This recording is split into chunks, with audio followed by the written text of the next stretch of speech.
শুভ সকাল, সবাইকে স্বাগত জানাচ্ছি এখন টিভির স্বাস্থ্য বিষয়ক নিয়মিত আয়োজন আরোগ্য নিকেতনে। এখন সেপ্টেম্বর মাস, এই মাসকে বলা হয় বিশ্ব প্রস্টেট ক্যান্সার সচেতনতা মাস। আজকে আমরা আলোচনার বিষয় ঠিক করেছি সূচনাতেই প্রস্টেট ক্যান্সার নির্ণয় ও প্রাসঙ্গিক কথা। এই বিষয়ে কথা বলতে স্টুডিওতে উপস্থিত আছেন বিএসএমএমইউর ইউরোলজি বিভাগের সাবেক চেয়ারম্যান অধ্যাপক এম.এ. সালাম। স্যার, কেমন আছেন? অনেক ধন্যবাদ। সেপ্টেম্বর মাস বিশ্ব প্রস্টেট ক্যান্সার সচেতনতা মাস হিসেবে সারা বিশ্বে উদযাপিত হয়। আমরা জানি যে প্রস্টেট ক্যান্সার সারা পৃথিবীতে পৃথিবীর প্রায় 100টা দেশের মধ্যে এটা প্রধানতম ক্যান্সার এবং পৃথিবীর 50টি দেশের মধ্যে এটার পুরুষদের মধ্যে মৃত্যুর অন্যতম প্রধান কারণ। প্রায় 16 লক্ষ মানুষ প্রতি বছর প্রস্টেট ক্যান্সার নির্ণীত হয় সারা পৃথিবীতে। বাংলাদেশের চিত্রটা কীরকম? প্রায় একই রকম। আগে আমরা মনে করতাম যে প্রস্টেট ক্যান্সারের প্রাদুর্ভাব আমাদের দেশে খুব একটা বেশি না, কিন্তু এখন যতই আমরা ইনভেস্টিগেশন কিংবা অনুসন্ধান করছি ততই আমরা দেখতে পাচ্ছি এবং আমাদের সামনে প্রতীয়মান হচ্ছে যে আমাদের বয়স্ক মানুষরা অনেক সময় প্রস্টেট ক্যান্সারে মারা যাচ্ছেন উইদাউট এনি নলেজ। কারণ এই ক্যান্সারটা বিশেষ কোনো সিমটম কিংবা বিশেষ কোনো উপসর্গ তৈরি করা ছাড়াই বিস্তৃত হতে হতে এমন একটা পর্যায়ে পৌঁছে যায় যখন চিকিৎসার প্রায় অযোগ্য হয়ে যায়। অর্থাৎ অনেক মানুষ প্রস্টেট ক্যান্সারে মৃত্যুবরণ করতেন, আগে কেউ জানতেনই না তারা প্রস্টেট ক্যান্সারে মৃত্যুবরণ করছেন।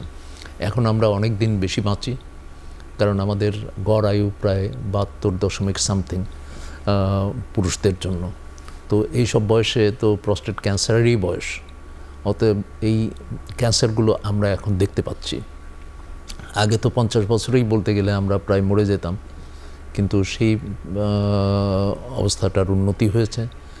এই দিক থেকে আমরা একদিক থেকে সৌভাগ্যবান, কিন্তু একই সাথে আমাদের সচেতনতা গড়ে যদি আমরা না তুলতে পারি যে শুরুতেই প্রাথমিক অবস্থাতেই যেন এই রোগটি নির্ণীত হয়, তার কারণ হলো প্রাথমিক অবস্থায় যদি আমরা এই রোগটি নির্ণয় করতে পারি তাহলে এটাকে নিরাময় করা সম্ভব, এবং নিরাময় করতে পারলে এর খরচও কম এবং কোয়ালিটি অফ লাইফ, এবং মানে আমরা বলতে গেলে উই ক্যান সেভ লাইফ, আমরা মৃত্যু বন্ধ করতে পারি প্রস্টেট ক্যান্সার। স্যার, আমি আমার অভিজ্ঞতাতে দেখেছি আর কি, যে ক্যান্সার বিশেষজ্ঞ হিসেবে কাজ করতে গিয়ে বঙ্গবন্ধু শেখ মুজিব মেডিকেল ইউনিভার্সিটি এবং স্কয়ার হসপিটালে। আপনি তো সেখানে তো প্রতিষ্ঠাতা চেয়ারম্যান ছিলেন। জি স্যার, আমার কাজ করার সুযোগ ছিল স্যার, আপনার সাথে আমার কাজ করার অনেক সুযোগ ছিল।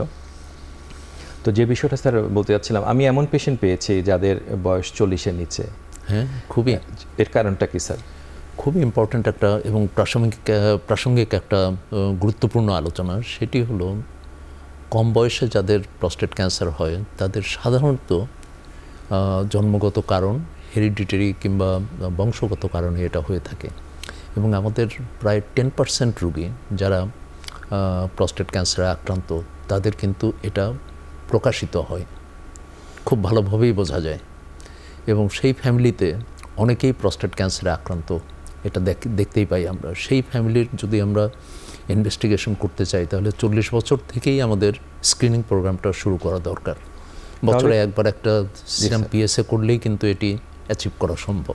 তাহলে স্যার, আমরা এই একটি কথা বললেন যে সাম্প্রতিক সময়ে আমি একটি লিটারেচারে দেখেছি যে যাদের ইভেন বোনদের মধ্যে যাদের ইভেন ব্রেস্ট ক্যান্সার থাকে তাদের মধ্যে একদম সঠিক কথা বলেছেন। শুধু ব্রেস্ট ক্যান্সার নয়, কোলোরেক্টাল ক্যান্সার, তারপরে অন্যান্য ক্যান্সার যাদের থাকলেও এটার প্রাদুর্ভাব বেশি হতে পারে। আরেকটি বিষয়ে আমরা প্রায় সময় লক্ষ্য করে থাকি যে দেখা যাচ্ছে যে অনেকেরই এছাড়াও অনেক কারণ থাকতে পারে, যারা স্থূলতার একটা বিষয় থাকতে পারে। আর কি কোনো কারণ আছে যে কারণে প্রস্টেট ক্যান্সারের? খুব গুরুত্বপূর্ণ কারণটি হলো জেনেটিক মিউটেশন। সব ক্যান্সারেরই মোটামুটি জেনেটিক মিউটেশনের কারণেই ঘটে। একটু বিস্তারিতভাবে বলতে গেলে এটি বলতে হয় যে জিনস এগুলো কিন্তু ক্রোমোজোমের মধ্যে থাকে। ক্রোমোজোমটা নিউক্লিয়াস নামে একটা সেলের একটা গোল একটা অংশের মধ্যে খুব কম্প্যাক্ট আকারে থাকে, কেন্দ্রের মধ্যে থাকে, এবং এই জিনগুলো সুনির্দিষ্টভাবে যদি এরা কর্মকাণ্ড পরিচালনা করতে পারে তাহলে প্রস্টেট ক্যান্সারে কিংবা অন্য কোনো ক্যান্সারে আক্রান্ত হওয়ার সম্ভাবনা খুব কম। কিন্তু যত বয়স বাড়তে থাকে এদের মিউটেশনাল চেঞ্জ আসতে থাকে। আমরা জানি যে ডিএনএ মলিকুলগুলো সব ডবল হেলিক্স মানে মইয়ের মতো আকৃতিতে সাজানো থাকে।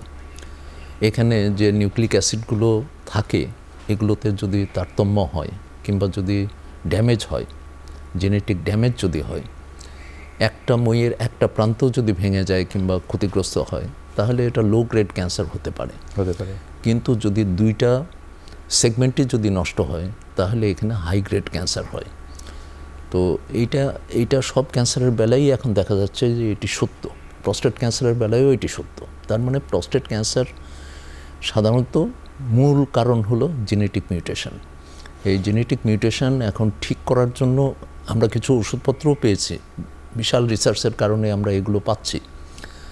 উদাহরণস্বরূপ বলা যায় ওলাপারিব, রুকাপারিব, এগুলোকে আমরা কি বলি টার্গেটেড থেরাপি, যেগুলো মানে ওই যে মলিকুলার টার্গেটেড থেরাপি, জিনের যে পোরশনটাতে নষ্ট হয়ে বা ক্ষতিগ্রস্ত হয় জিন রিপেয়ারের জন্য আমরা এগুলো ব্যবহার করতে পারি। ওই টার্গেট করে আমরা এই টার্গেট থেরাপি দিই। Absolutely correct. আগামী দিনের প্রস্টেট ক্যান্সার বোধহয় এইভাবেই চিকিৎসা হবে। এখন আমরা যদি আরেকটু বিষয়টা আমরা অ্যাকচুয়ালি স্যার আলোচনাটা আজকে এমনভাবে করছি যে ধরেন আমি একজন ক্যান্সার বিশেষজ্ঞ, আপনি একজন ইউরো অনকোলজিস্ট। তো সাধারণ মানুষের যাতে করে বুঝতে সুবিধা হয় যে আমরা যে আলোচনাগুলো করব, যাতে করে একটা বিষয় হলো যে কোন ধরনের উপসর্গ সাধারণত আমরা প্রস্টেট ক্যান্সারের ক্ষেত্রে পেয়ে থাকি। কারণ আমরা প্রায়শই শুনি যে প্রস্টেট ক্যান্সারকে একটি নীরব ঘাতক ব্যাধি হিসাবে বলা হয়। যে কারণ পুরুষদের জন্য এটা একটা নীরব ঘাতক, কারণ ক্যান্সারটা গ্রো করে একেবারে সাইলেন্টলি কিংবা নীরবেই গ্রো করতে থাকে, এবং এটা গ্রো করে সাধারণত 40 বছরের পরে। আমরা বলবো যে 55 বছর থেকে 72 বছর পর্যন্ত খুবই একটা রিস্ক পিরিয়ড। এই পিরিয়ডের মধ্যে আমরা যদি স্ক্রিনিং পদ্ধতি যদি চালু থাকতো, অথবা যদি আমরা নিজেদের দায়িত্বে যদি সচেতনতার সাথে যদি বছরে একবার যদি একটু পরীক্ষা করতাম, তাহলে এগুলো প্রাথমিক অবস্থাতে কিন্তু নির্ণয় করা যেত। এখন সেপ্টেম্বর মাসে এই মেসেজটাই আমরা দিতে চাই যে প্রস্টেট ক্যান্সার একটা নীরব ঘাতক। এছাড়া অনেক অসুবিধা তৈরি করে, যেমন প্রস্রাবের অসুবিধা তৈরি করতে পারে, বারবার প্রস্রাব, তারপরে প্রস্রাবে কন্ট্রোল করা অসুবিধা, তারপরে অনেক সময় একটু রক্তপাত হতে পারে, প্রস্রাব বন্ধও হয়ে যেতে পারে। এগুলো প্রস্রাবজনিত সমস্যা তৈরি করতে পারে। তাছাড়া মেটাস্টেটিক প্রস্টেট ক্যান্সার কিংবা বিস্তৃত প্রস্টেট ক্যান্সারের প্রসঙ্গ কিংবা উপসর্গগুলো একটু অন্যরকম। সেগুলো হয়তো পিঠে ব্যথা কিংবা হাড়ে কোনো জায়গাতে ব্যথা কিংবা কফ কাশিতে রক্ত আসা কিংবা জন্ডিস হওয়া, এইগুলো সমস্যাও কিন্তু হতে পারে বিস্তৃত ক্যান্সারের সাথে। আমার একটা বিষয় জানার আছে যে আপনি বলেছেন যে রাত প্রস্রাবের নিয়ন্ত্রণ করা অসুবিধা বারবার হওয়া, এরকম কি কখনো ঘটে নাকি যে একটা মানুষ হঠাৎ করে বুঝতে পারে রাত্রে ঘুমের মধ্যে তাকে প্রস্রাব করার জন্য ঘুম থেকে উঠতে হচ্ছে? এই ধরনের ঘটনা কি প্রস্টেট ক্যান্সারের হঠাৎ করে যদি এই সমস্ত উপসর্গ, যেমন রাত্রে বারবার প্রস্রাব হচ্ছে, উঠতে হচ্ছে, প্রস্রাবে রক্ত আসছে কিংবা প্রস্রাব নিয়ন্ত্রণে অসুবিধা হচ্ছে, তখন নিশ্চয়ই তার বয়স যদি 50 থেকে 70-এর মধ্যে হয়, অবশ্যই চিকিৎসকের পরামর্শ নেওয়া উচিত। এবং চিকিৎসক খুব সহজেই এটা কিন্তু নির্ণয় করতে পারবেন যে তার প্রস্টেট ক্যান্সার থাকার সম্ভাবনা আছে কিনা। জি স্যার, খুবই সহজ। তাহলে আমরা এখন আরেকটা বিষয় নিয়ে আলাপ করতে পারি, যেহেতু উপসর্গ আমরা কথা বলেছি, সেটা হলো যে এই রোগটাকে আমরা কিভাবে নির্ণয় করতে পারি। খুব সহজ কাজ, কঠিনও না। এটা দেশের প্রত্যন্ত অঞ্চলেও কিন্তু সম্ভব। আমরা যে আলোচনাটা করলাম সেই প্রেক্ষিতে যে কোনো চিকিৎসকের সাথে যদি আলোচনা করা যায়, তাহলে হয় উনি নিজে করবেন কিংবা না হলে কাছাকাছি যে সেন্টারে এই কাজগুলো হয় সেখানে পাঠিয়ে দেবেন। তো হাসপাতালে যখন রুগীটি আসবেন তখন ডাক্তার তার সমস্যাগুলো শোনার পরে শারীরিক পরীক্ষা করবেন। শারীরিক পরীক্ষার মধ্যে মলদ্বারে আঙ্গুল দিয়ে একটা বিশেষ পরীক্ষা করা হয়, যেটাকে বলে ডিজিটাল রেকটাল এক্সামিনেশন। এতে করে চিকিৎসক অনুভব করার চেষ্টা করেন যে প্রস্টেটের মধ্যে কোনো ইরেগুলারিটিস কিংবা নোডুলারিটি কিংবা হার্ট ম্যাস এগুলো কিছু আছে কিনা। না থাকলেও প্রস্টেট ক্যান্সার হতে পারে, থাকলেও প্রস্টেট ক্যান্সার হবে এমন কোনো গ্যারান্টি নেই, কিন্তু সন্দেহটা বাড়তে পারে। তারপরে চিকিৎসক নিশ্চয়ই কতগুলো পরীক্ষা নিরীক্ষা দেবেন, তার মধ্যে এমআরআই একটা। এই এমআরআই পরীক্ষাতে, যেটাকে আমরা মাল্টিপ্যারামেট্রিক এমআরআই, বাইপ্যারামেট্রিক এমআরআই, যে কোনো একটা যেটা সুবিধাজনক সেটাই করবেন। এবং এটা করলে যদি স্কোরিং সিস্টেমে যদি দেখা যায় 3 থেকে 5-এর মধ্যে স্কোর আসে, তাহলে প্রস্টেটিক বায়োপসি করতে হবে। কারণ এমআরআই তো আর ডায়াগনোসিস বলে দেবে না, ডায়াগনোসিস এই বায়োপসি না করলে হবে না। প্রস্টেট ক্যান্সার বায়োপসিটা কিভাবে করব? এই বায়োপসিটা করতে গেলে খুব সাধারণভাবে এই দেশে সব জায়গাতেই মোটামুটি ইউনিফর্মলি পাওয়া যায়, সেটি হলো আল্ট্রাসাউন্ড গাইডেড বায়োপসি। আল্ট্রাসাউন্ড মেশিনের মাধ্যমে একটা প্রোব রেকটামে প্রতিস্থাপন করা হয় এবং তাতে করে প্রস্টেটের প্রতিচ্ছবি দেখা যায়, এবং তার মধ্য দিয়ে একটা স্পেশাল নিডলের মাধ্যমে আমরা সাধারণত 12টা স্যাম্পল আমরা কালেকশন করি। এই 12টা স্যাম্পল আমরা সাবমিট করি প্যাথোলজিক্যাল পরীক্ষার জন্য। আমি স্যার ছোট্ট একটা বিষয়টা সাধারণ দর্শকদের বোঝার জন্য আর কি, প্রস্টেট তো একটা ছোট একটা আখরোটের মতো গ্রন্থি, যেটা ঠিক মূত্রথলির নিচে থাকে, মূত্রাশয়ের ঠিক নিচেই থাকে, কিন্তু এত ছোট একটা জায়গা থেকে আপনারা 12টা স্যাম্পল, অনেক এটা সূক্ষ্ম কাজ তো বটে। এটা কাজটা অত্যন্ত সূক্ষ্ম, শুধু তাই না, এটা ডিফিকাল্টিস হলো হয়তো প্রস্টেট ক্যান্সার খুব ছোট্ট একটা জায়গাতে আছে, ওইটাকে টার্গেট করা। আমরা অনেক সময় যেটা করি, টার্গেট করা কিন্তু অনেক সময় ডিফিকাল্ট হয়, এবং ডিফিকাল্ট হলে আমরা যে কাজটা করি, এমআরআইটা খুব ভালো করে পর্যবেক্ষণ করি। এমআরআই পর্যবেক্ষণ করলে যে জায়গাটাতে তারা সন্দেহ করছে ওটা কিন্তু নির্দেশ করে এমআরআইতে, ওই জায়গাটা থেকে আমরা আরও কয়েকটা বেশি স্যাম্পল নেই, হয়তো 3টা কিংবা 4টে স্যাম্পল ওই জায়গাগুলো থেকে নেই। তাতে করে প্রস্টেট ক্যান্সার নির্ণীত হওয়ার সম্ভাবনাটা অবশ্যই বেড়ে যায়। আমরা যদি প্রস্টেটে যদি একটা জায়গাতে ক্যান্সার পেলাম, সেখান থেকে একটা বায়োপসি না নিয়ে আমরা এতগুলো বায়োপসি কেন নিচ্ছি? এর কারণ হলো প্রস্টেট ক্যান্সার কিন্তু মাল্টিসেন্ট্রিক ডিজিজ, এক জায়গাতেই হবে এমন কিন্তু কথা না, প্রস্টেটের অন্য জায়গাতেও থাকতে পারে। সে কারণে অন্য জায়গাতেও আমাদের নেওয়া কিন্তু খুব প্রয়োজন। আর একটা বিষয় আমি বলি, টার্গেটেড বায়োপসি আমরা যেটা এতক্ষণ বললাম, এটা হলো কগনেটিভ বায়োপসি। কগনেটিভ মানে আমরা একটা ধারণা করে সেখান থেকে এমআরআই দেখে আমরা একটা বায়োপসি নিলাম, কিন্তু এটা আরও স্পেশালাইজড ফর্মে, মেকানাইজড ফর্মে, কম্পিউটারাইজড একটা সিস্টেমের মাধ্যমে টার্গেটেড বায়োপসি কিন্তু করা সম্ভব। এখানে এমআরআই রিডিংটা একটা কম্প্যাক্ট ডিস্কের মাধ্যমে যেটা পাওয়া যায়, সেটি আল্ট্রাসাউন্ড মেশিনের মধ্যে ইনস্টল করা হয়। ইনস্টল করলে তখন আল্ট্রাসাউন্ড মেশিন আমাদেরকে ডাইরেক্ট করবে এই জায়গাটা সন্দেহজনক জায়গা, এবং আমাদের নিডলটাকে ঠিক ওই জায়গাতে নেওয়ার জন্য গাইডের ব্যবস্থা থাকে। আমরা এই ধরনের বায়োপসিটা করলাম, এই যে আমরা সাধারণত বায়োপসিতে দেখে কি দেখবো, আসলে আমরা কি রিপোর্ট পাবো? এইটা খুব ইন্টারেস্টিং একটা বিষয়। সেটি হলো যে প্রস্টেটের যে সেলগুলো আছে, এই সেলগুলো নর্মাল একটা প্যাটার্ন থাকে, কিন্তু ক্যান্সার হলে এগুলো বদলে যায়। প্রথম কথাটা হলো যে লো পাওয়ারে এই হিস্টোলজিক্যাল স্পেসিমেন যেটা আছে সেটাকে পরীক্ষা করা হয়। এই লো পাওয়ারে পরীক্ষা করাটা খুবই গুরুত্বপূর্ণ। এই গ্লিসন নামে একজন প্যাথোলজিস্ট, আমেরিকান প্যাথোলজিস্ট, উনি 1980 সালের দিকে এই জিনিসটা প্রবর্তন করেন, এবং সেটা এত গুরুত্বপূর্ণ একটা অবজারভেশন, পরবর্তীকালে এটা স্ট্যান্ডার্ড বলে এটা ধরে নেওয়া হয়। আগে বলা হতো গ্রেড 1, গ্রেড 2, গ্রেড 3, কিন্তু এখন স্ট্র্যাটিফিকেশনটা এমনভাবে করা হয়, গ্লিসন স্কোর 2 ভাবে ভাগ করা হয়। সেটি হলো মোস্ট কমন যে প্যাটার্নটা আছে ওই প্যাটার্নটা লক্ষ্য করা হয়, আর এটা সেকেন্ড মোস্ট কমনেস্ট প্যাটার্নটা লক্ষ্য করা হয়, এবং 2টা প্যাটার্নের মধ্যে গ্রেড 1, 2, 3, 4, 5, গ্রেড 1, 2, 3, 4, 5 এইটা আইডেন্টিফাই করে তারপরে এটার টোটাল হিসাবটাও করা যায়। তখন যেমন হতে পারে 3 + 3 6, এই 6টা যদি হয় তাহলে এরা লো গ্রেড প্রস্টেট ক্যান্সার হবে। এই লো গ্রেড প্রস্টেট ক্যান্সার এবং লো রিস্ক যদি হয়, এর পিএসএ যদি 10-এর কম থাকে, তাহলে আমরা তাদেরকে সাধারণত অ্যাক্টিভ সার্ভিলেন্সে রাখি, কোনো চিকিৎসাই আমরা দিই না। আমরা শুধু বলি যে বাবা প্রত্যেক 6 মাস পর পর কিংবা 3 মাস পর। চিকিৎসার বিষয়টা আমরা পরে আসবো। আমার এই প্রসঙ্গে আপনার কাছে ধরেন এর মধ্যে ইন্টারমিডিয়েট গ্রেড একটা পড়বে, তার থেকে যারা বেশি হবে বা হাই গ্রেড পড়বে, 10 হয়ে গেলে মানে 8 to 10 যদি হাই গ্রেড হবে। তো এখন আমার যেটা আরেকটা প্রশ্ন হলো যে আমরা পিএসএ, মানে আমাদের সব মানুষ পিএসএ, সাধারণ মানুষ পিএসএ শব্দটা জানে, যে পিএসএ আসলে পিএসএ কি জিনিস এবং পিএসএ এর ভ্যালুটা বা মানটা কি থাকলে মানুষের সন্দেহ করা উচিত যে তার কোনো সমস্যা হতে পারে? অ্যান্টিজেন এটা 1980 সালের দিকে আইডেন্টিফাইড হয়। মিস্টার ওয়াং এটা আবিষ্কার করেন, কিন্তু সায়েন্টিস্ট ওয়াং এটা আবিষ্কার করার পরে এখন উনি দুঃখ প্রকাশ করেন যে পিএসএটা বোধহয় আবিষ্কার না করলেই ভালো হতো। এটি আবিষ্কার করাতে মানুষের জীবনে অনেক যন্ত্রণা তৈরি হয়েছে।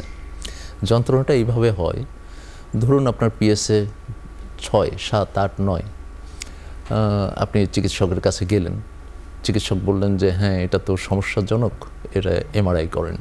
এমআরআইতে দেখা গেল আপনার পাইরেট স্কোর 3-এর কাছাকাছি কিংবা 4। তো উৎসাহের সাথে বায়োপসি করা হলো, চিকিৎসকরা খুব উৎসাহের সাথে বায়োপসি করলেন, কিন্তু প্যাথোলজিস্ট এর কোনো স্পেসিমেনের মধ্যেই প্রস্টেট ক্যান্সারের কোনো এভিডেন্স খুঁজে পেলেন না। তখন একটা মহা যন্ত্রণা হয়, সেটি হলো যে আমার কি প্রস্টেট ক্যান্সার নাই, কিংবা এমনও তো হতে পারে যে প্যাথোলজিস্ট হয়তো মিস করেছেন, অথবা সার্জন হয়তো যেখান থেকে বায়োপসি নেওয়ার কথা সেখান থেকে নেননি, অথবা পিএসএ তো অনেক কারণেই বাড়ে, সেটাও তো হতে পারে। জি স্যার, স্যার আমরা এখন একটু বিরতি যেয়ে আবার কিছুক্ষণের মধ্যে আবার ফিরছি।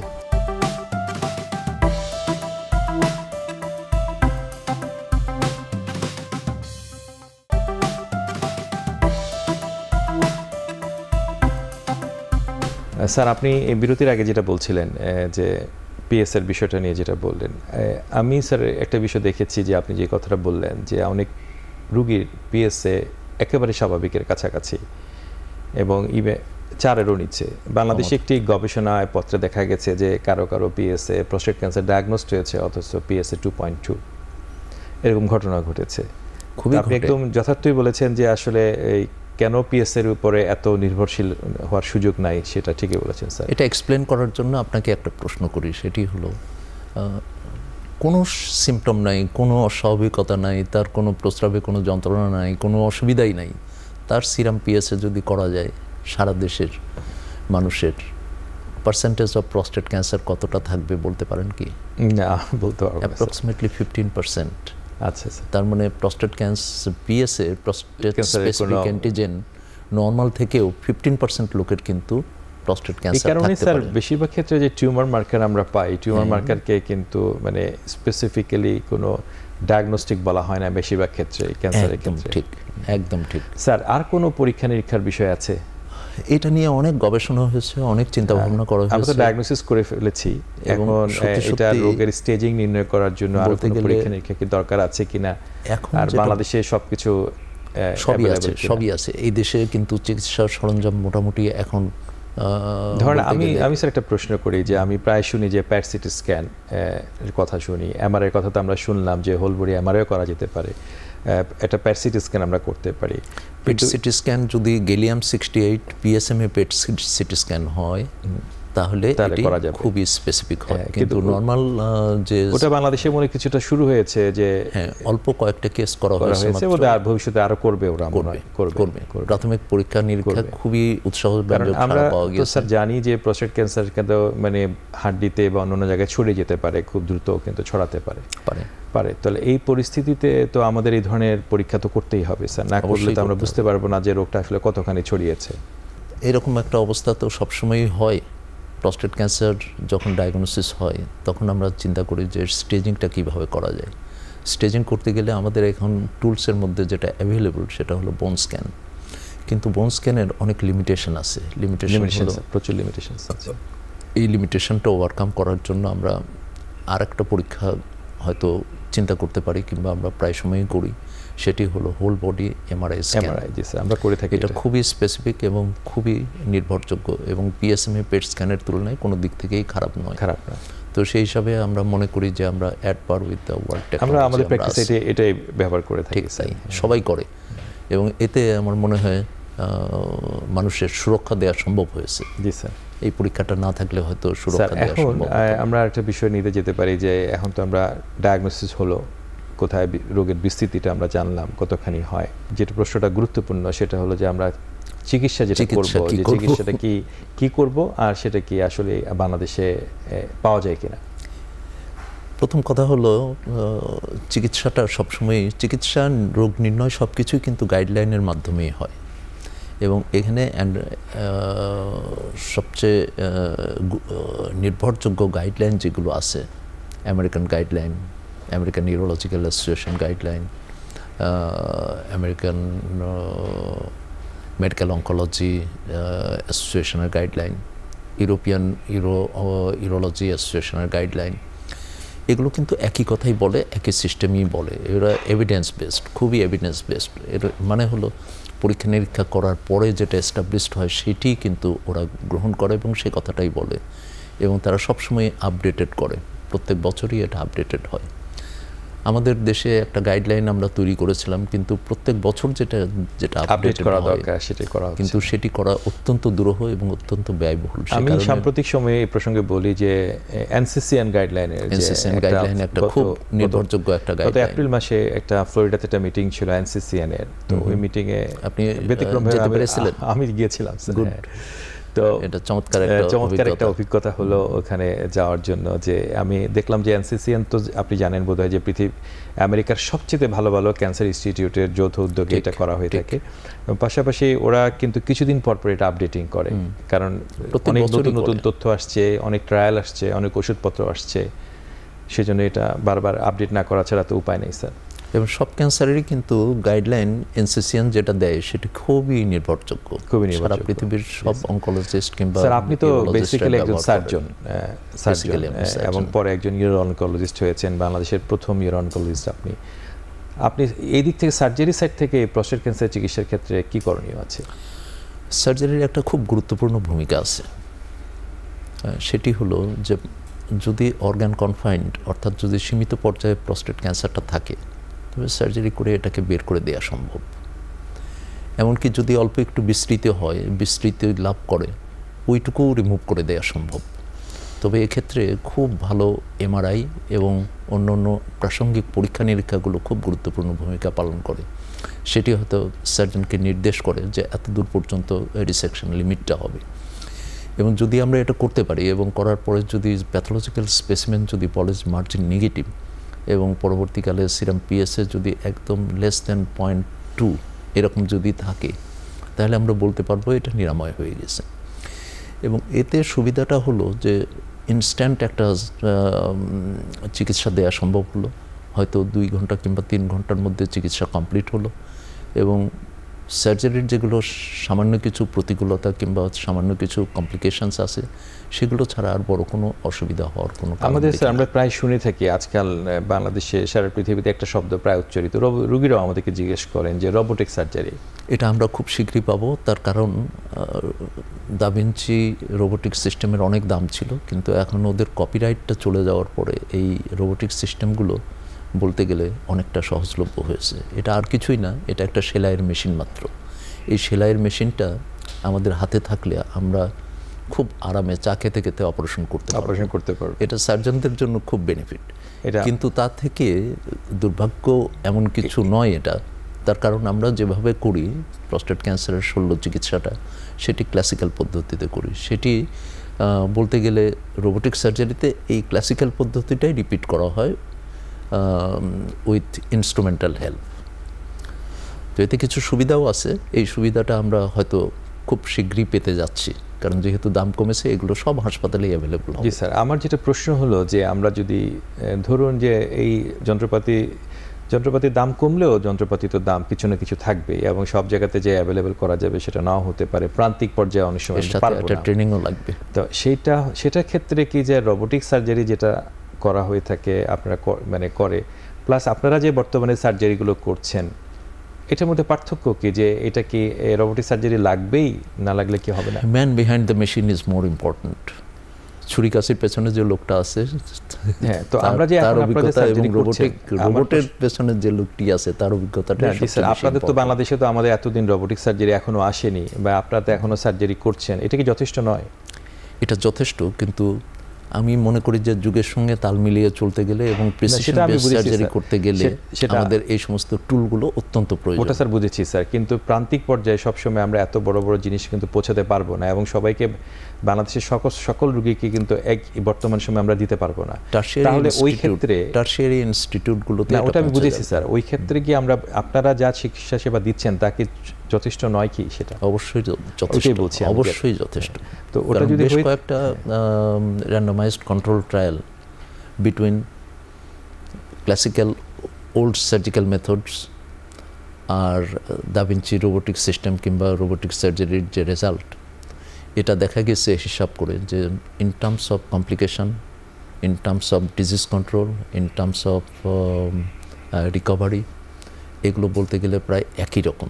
দেয়ার আর লিটল ডিফারেন্সেস।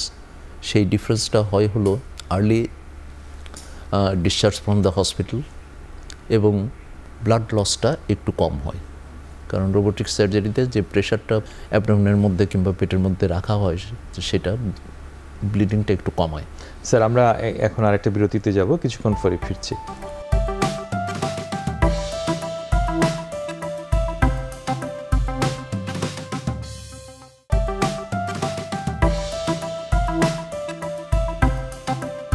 আমরা স্যার এই এখন পর্যন্ত যেটা শুনলাম যে আমরা সার্জারি করতে পারি, আর যে কিছু কিছু চিকিৎসা আছে, মানে আমরা জানি যে এটা নিয়ে আমি একটু কথা বলতে পারি।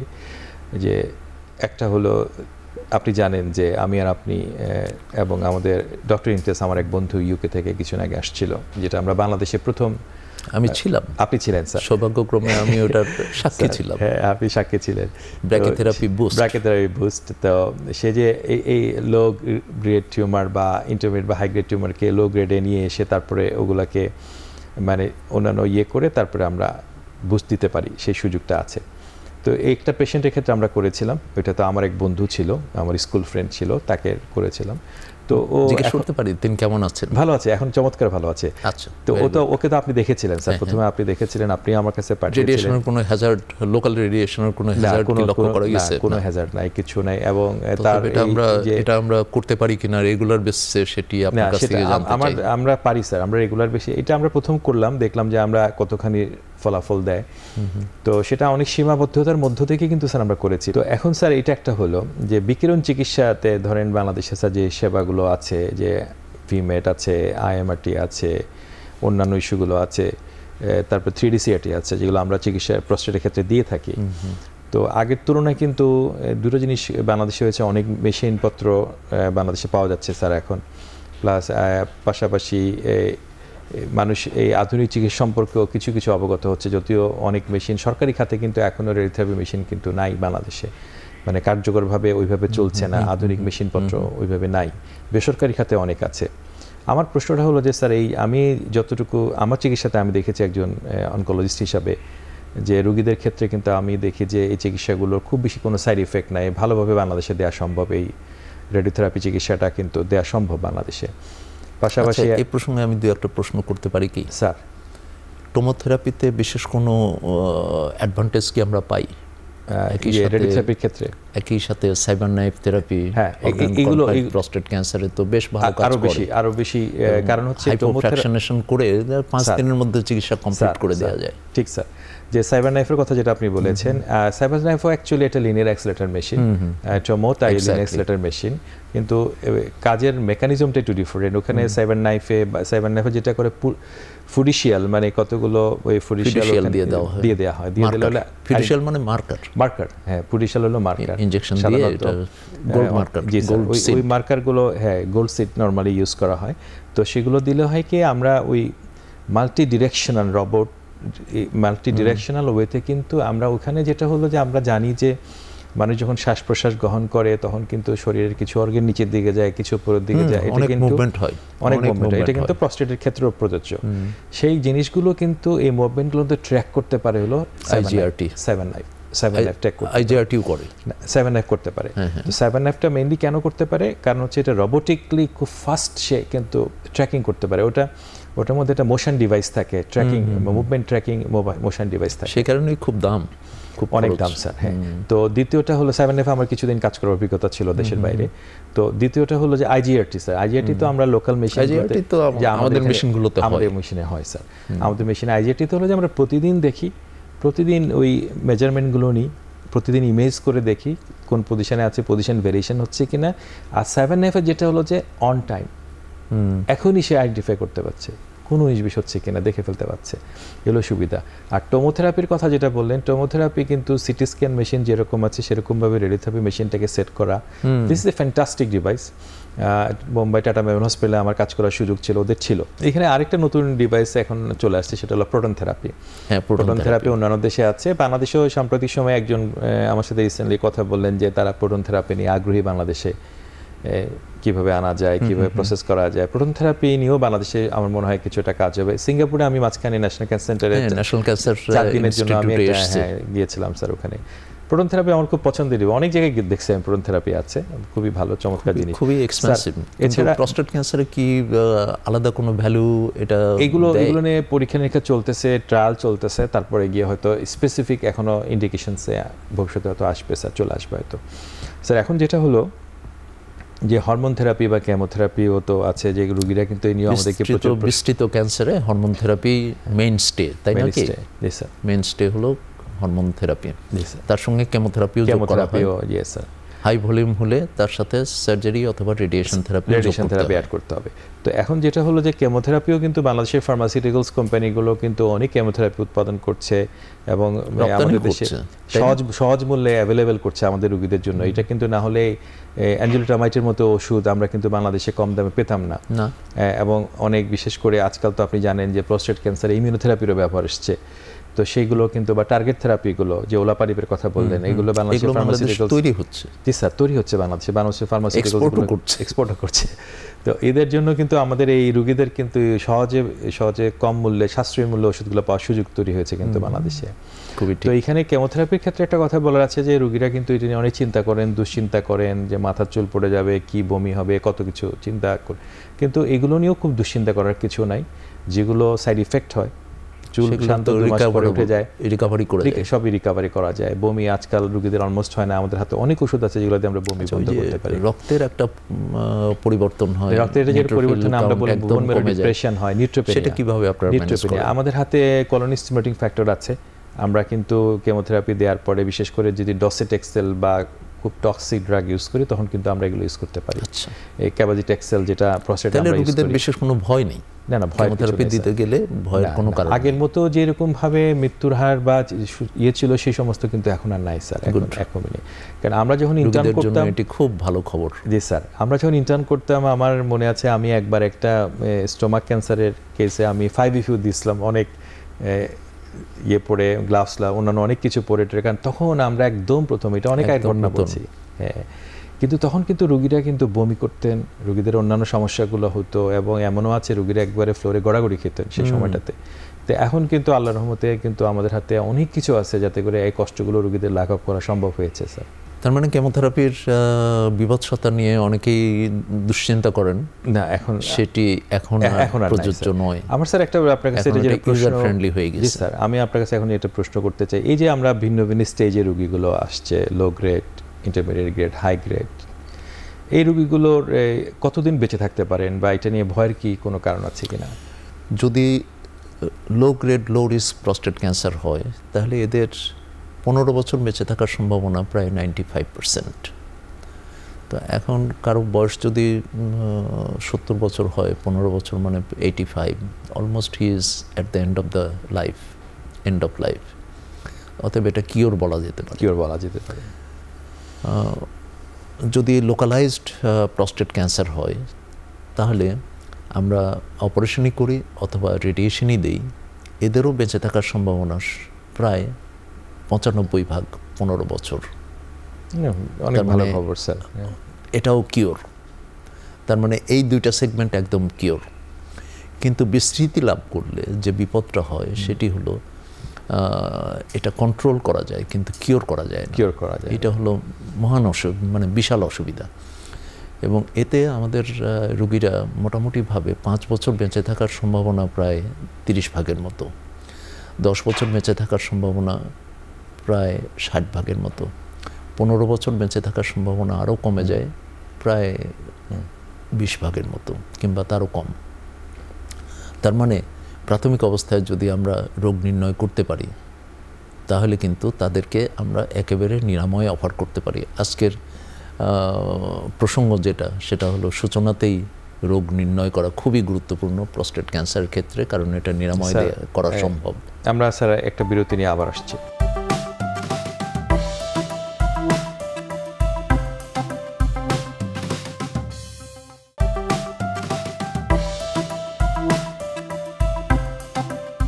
আমরা যে বিষয়টা স্যার আপনি বলছিলেন যে সূচনাতে ক্যান্সার নির্ণয় করা, এই বিষয়ে যদি আপনি আর একটু বিস্তারিত বলেন আমাদেরকে, এটা একটা বিষয় কিভাবে আমরা এগোতে পারি বা জাতীয়ভাবে এটা নিয়ে কিভাবে কাজ করতে পারি?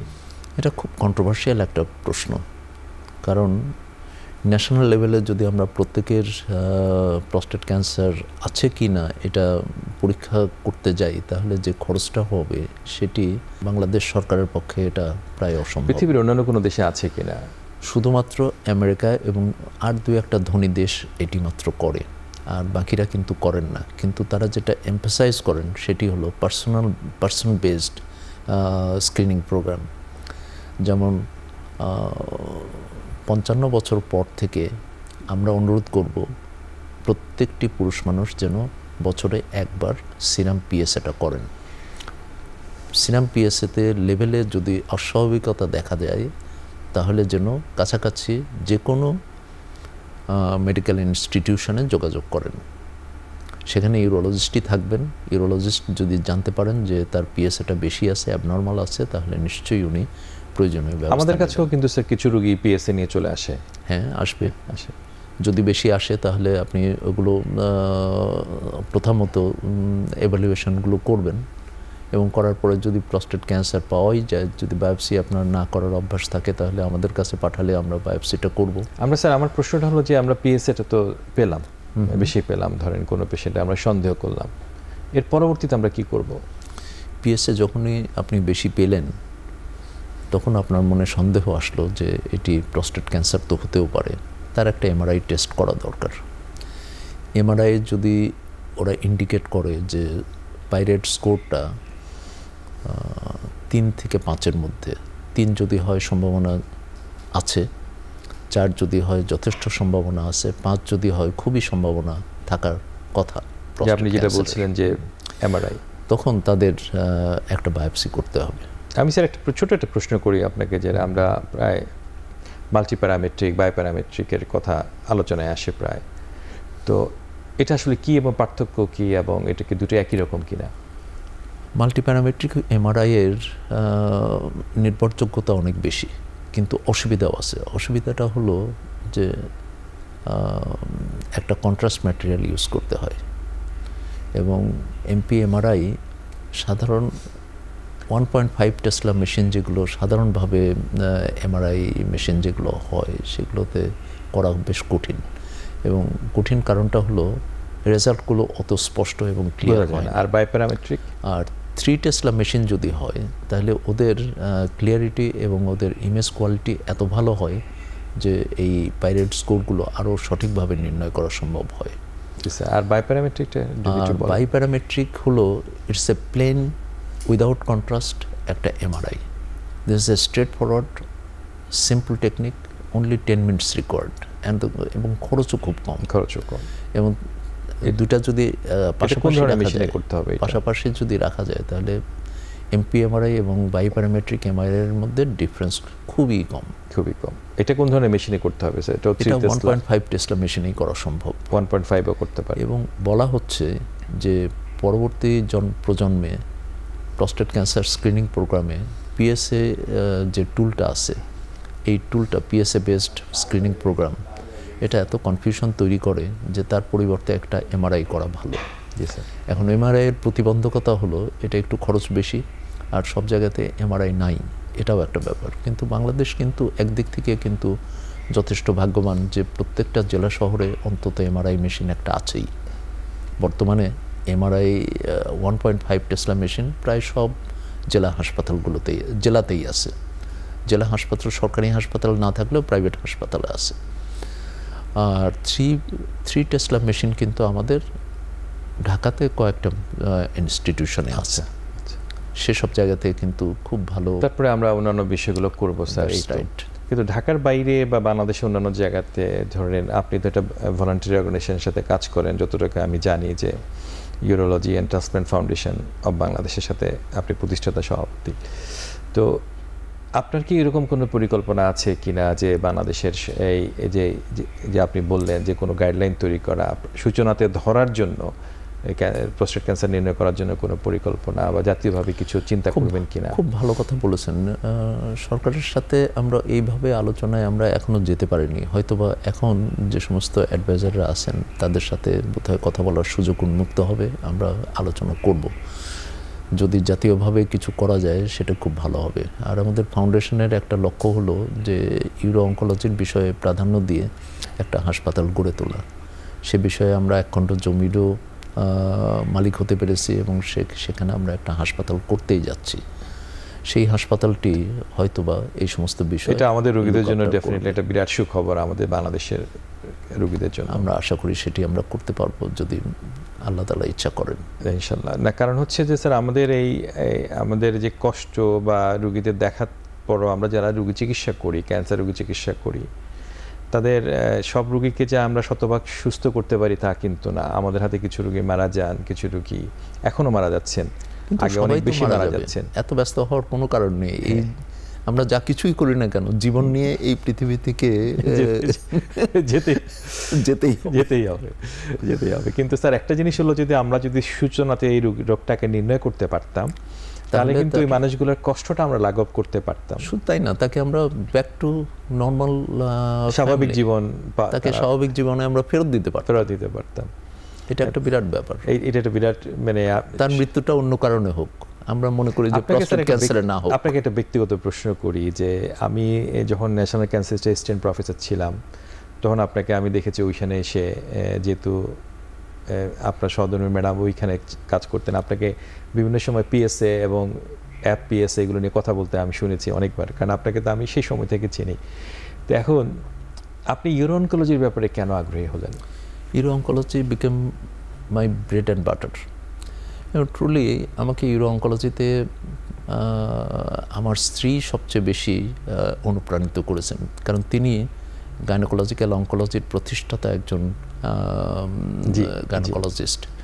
তিনি যখন কাজ শুরু করেন খুরশিদ জাহান মাওলা, তিনি যখন কাজ শুরু করেন তখন এই গাইনোকোলজিক্যাল ক্যান্সারগুলো কিন্তু ভালো চিকিৎসা হতো না।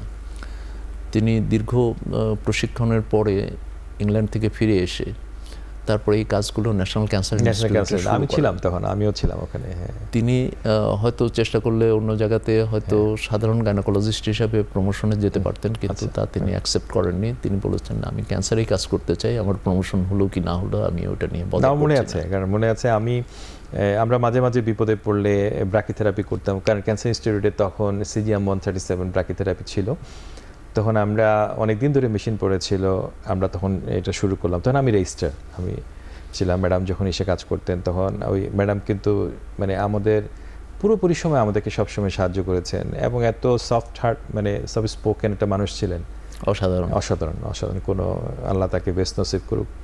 তো সেই সময়টা ওনার হাত দিয়েই শুরু, এবং উনি যখন ছিলেন আমরা তখন গাইনি অনকোলজি কোর্স চালু করার চেষ্টা করেছিলাম। আমার মনে আছে ওখানে এমএস গাইনি অনকোলজি তখনই উনি সর্বতোভাবে চেষ্টা করেছেন, কিন্তু তার প্রচেষ্টাকে কিন্তু সফল হয়েছে। পরবর্তীতে উনি সেটা দেখেও যেতে পেরেছেন। কাউকে না কাউকে কিছু শুরু করতে হবে, না হলে তো হবে না স্যার। আমরা এখন একটা কাজ করেছি খুরশিদ জাহান মাওলার জন্য, একটা গোল্ড মেডেল BCPS অর্থাৎ Bangladesh college of physicians and surgeons থেকে সবচেয়ে বেশি মার্ক পেয়ে যিনি গাইনি অনকোলজি পরীক্ষাতে পাশ করবেন তাকে আমরা 3 মাসের একটা ফেলোশিপ অর্গানাইজ করে তাদেরকে বিদেশে পাঠিয়ে দিই। অনেক ধন্যবাদ স্যার। আমাদের উদ্দেশ্য ছিল আজকে যে প্রস্টেট ক্যান্সার নিয়ে সাধারণ মানুষের সাথে 2জন ক্যান্সার বিশেষজ্ঞ কথা বলা।